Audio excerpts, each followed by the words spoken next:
«68 років ув'язнення на 5. Південний окружний військовий суд у російському Ростові-на-Дону ухвалив незаконний вирок громадянським журналістам Кримської солідарності Рустему Шейхалієву, Руслану Сулейманову та Осману Арифмеметову, а також кримсько-татарським активістам Енвіру Аметову та Яшару Муєддінову. Енвір Аметов та Яшар Муєддінов отримали по 13 років колонії суворого режиму.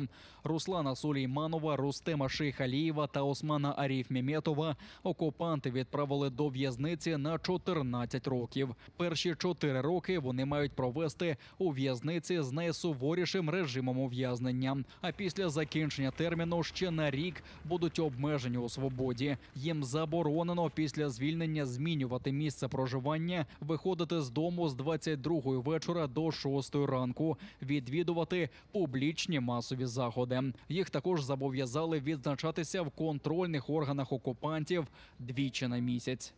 Весь процесс, это как досудебное следствие, так и судебное следствие, являются незаконными, нарушение законодательства Российской Федерации и норм международного права. Об этом сторона защиты неоднократно указывала в своих апелляционных жалобах, когда избиралась мера пресечения, в апелляционных жалобах на определение промежуточное Южного окружного военного суда. Наши подзащитные также указывали на это. Это было ожидаемо. За словами адвоката Еміні Авамілєвої, захист обов'язково оскаржуватиме це рішення.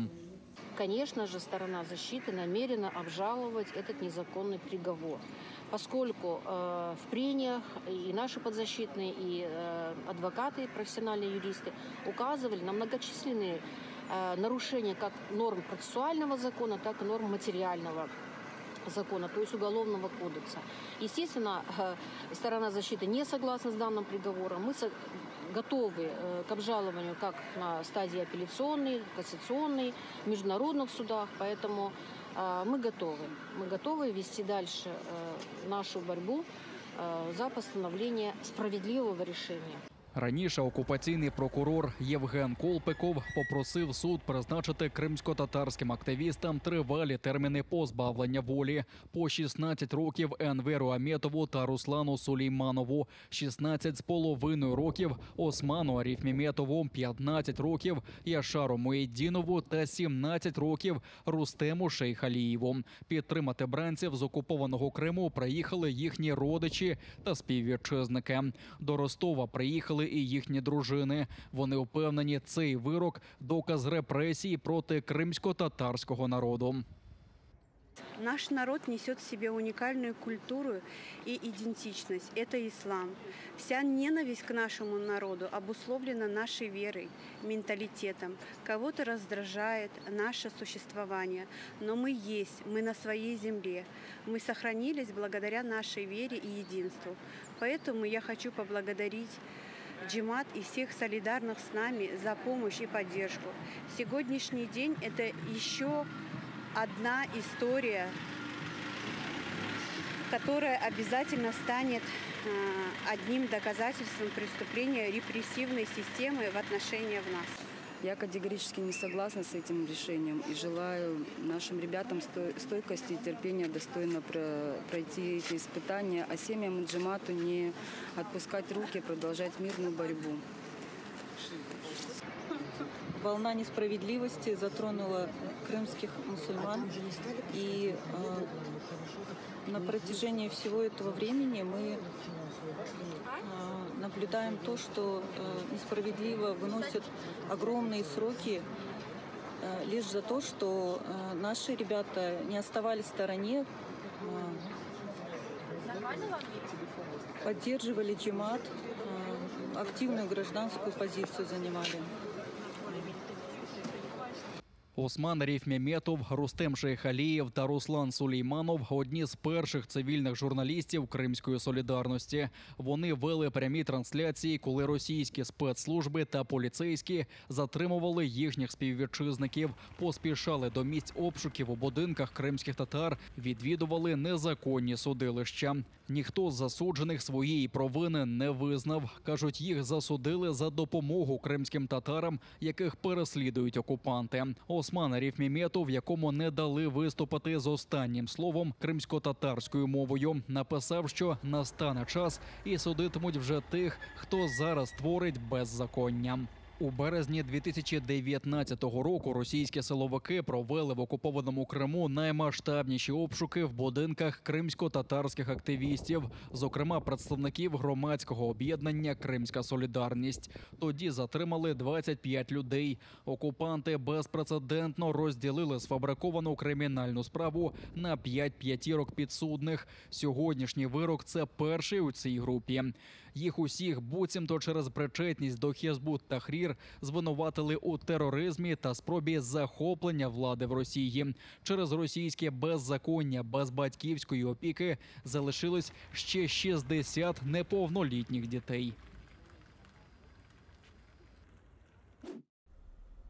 В Міністерстві закордонних справ України засудили чергові незаконні вироки, винесені на Ростовському судилищі. Там закликали міжнародну спільноту та партнерів по Кримській платформі продовжувати чинити політичний, дипломатичний, санкційний та економічний тиск на Росію з метою негайного звільнення усіх українських громадян, незаконно ув'язнених путінським режимом. У дипломатичному відомстві підрахували сумарний термін засудження кримських політв'язнів. Він уже наближається до 1300 років, а ці ганебні вироки є демонстрацією сили там, де її немає, та черговим проявом зневаги до основоположних прав людини. У березні 2019 року громадянські журналісти були незаконно затримані за сфабрикованими звинуваченнями в організації та участі у нібито діяльності терористичної організації та підготовці до насильницького захоплення влади. Усі ці роки вони перебували під жорстоким тиском судової системи РФ, методами якої є тортури та психологічний тиск. Їхнє ув'язнення стало вже традиційною помстою за проукраїнську позицію та супротив російській окупації Криму. Окупанти лаштують оборону з бетонних блоків на півночі Криму та ледь не цілодобово атакують на Донеччині. За даними Генерального штабу, основні зусилля росіяни зосередили на Бахмутському та Авдіївському напрямках. Оскільки ворог місяцями не має успіхів у боях, то безжально знищує забудову прифронтових міст, аби ускладнити українським воїнам оборону. Застосовують для цього танки та весь спектр доступної їм артилерії. Водночас російські окупанти, підкріплені найманцями Вагнера та мобілізованими, кидаються на штурм наших позицій та щоразу перемелюються українськими оборонцями.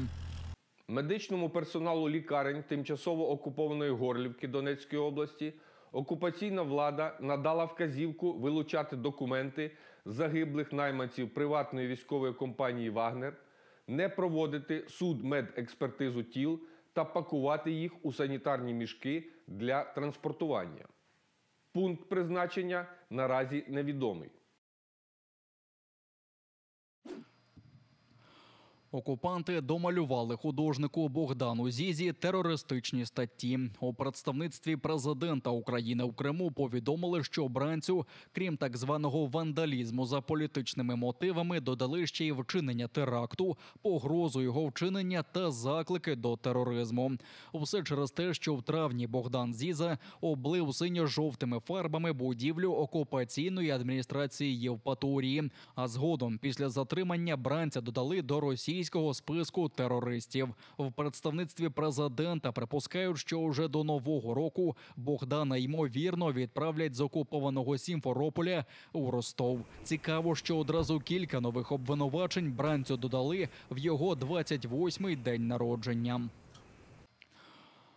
Росія абсурдно звинувачує у тероризмі того, хто висловився за мир, а саме у цей момент здійснює масований ракетний удар по території всієї України, залишає людей без світла, води, зв'язку, забирає невинні життя. Хто тут терорист? Єдина надія повернути Богдана та усім іншим політв'язням свободу, звільнення окупованого Криму. Хоча й зараз Україна бореться за всіх політичних в'язнів і продовжить боротися до звільнення кожного та кожної з них.